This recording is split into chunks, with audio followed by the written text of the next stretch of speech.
నమస్తే.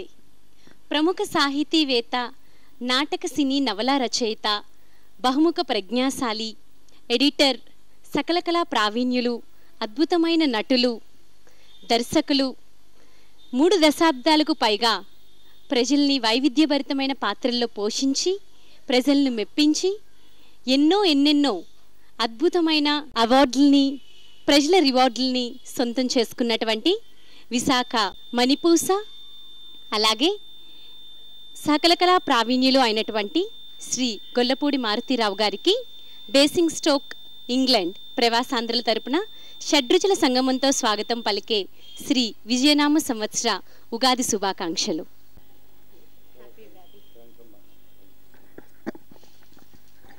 మరి ఈ ఉగాది పర్వదినాన బేసింగ్స్టోక్ ఇంగ్లాండ్ ప్రవాసాంధ్రుల కోసం మీరిచ్చే సందేశం. మీ వృత్తుల కోసం, ఉపాధుల కోసం దేశాన్ని వదిలి అంత దూరం వెళ్ళినా కూడా మన సంస్కృతిని, సంప్రదాయాన్ని మర్చిపోకుండా మన పండగలను కూడా సశాస్త్రీయంగా జరుపుకుంటున్న అక్కడున్న తెలుగువారందరికీ ముందుగా అభినందనలు.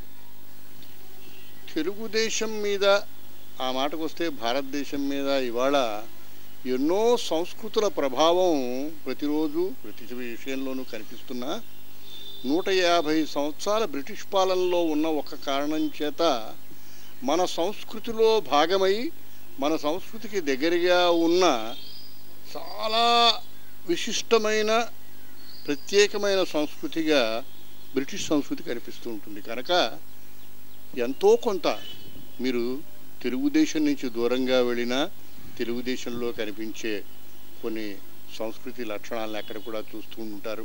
ఏమైనా ఇంకొక దేశంలో ఉన్న వారి సమాజ జీవనంలో మమేకమవుతూనే మీరైన ప్రత్యేకతని, మీరైన గుర్తింపుని, మీరైన సంప్రదాయాన్ని, మీ పండగల్ని జరుపుకుంటున్న మీ అందరినీ మరోసారి అభినందిస్తూ ఈ విజయనామ సంవత్సరం జరుపుకుంటున్న ఈ ఉగాది సందర్భంగా మీ అందరికీ ఈ కొత్త సంవత్సరం కొత్త ఆశల్ని, కొత్త ఆనందాన్ని, కొత్త పరిపుష్టిని, కొత్త పురోగతిని ఇవ్వాలని మనసావాచ కోరుకుంటున్నాను. నమస్కారం. ఎలాంటి పాత్రలనైనా పోషించి ప్రజల్ని మెప్పించడంలో ఆయనకు ఆయనే సాటి. మరి అలాంటి గొల్లపూడి మారుతీరావు గారు వారి యొక్క అమూల్యమైన సమయాన్ని వెచ్చించి బేసింగ్స్టోక్ ఇంగ్లాండ్ ప్రవాసాంధ్రుల కోసం అద్భుతమైన సందేశాన్ని ఇచ్చినందుకు, ఉగాది శుభాకాంక్షలు తెలియచేసినందుకు హృదయపూర్వకంగా ధన్యవాదాలు sir. Thank you so much. అందరికీ మరొకసారి నా అభినందనలు. నమస్కారం.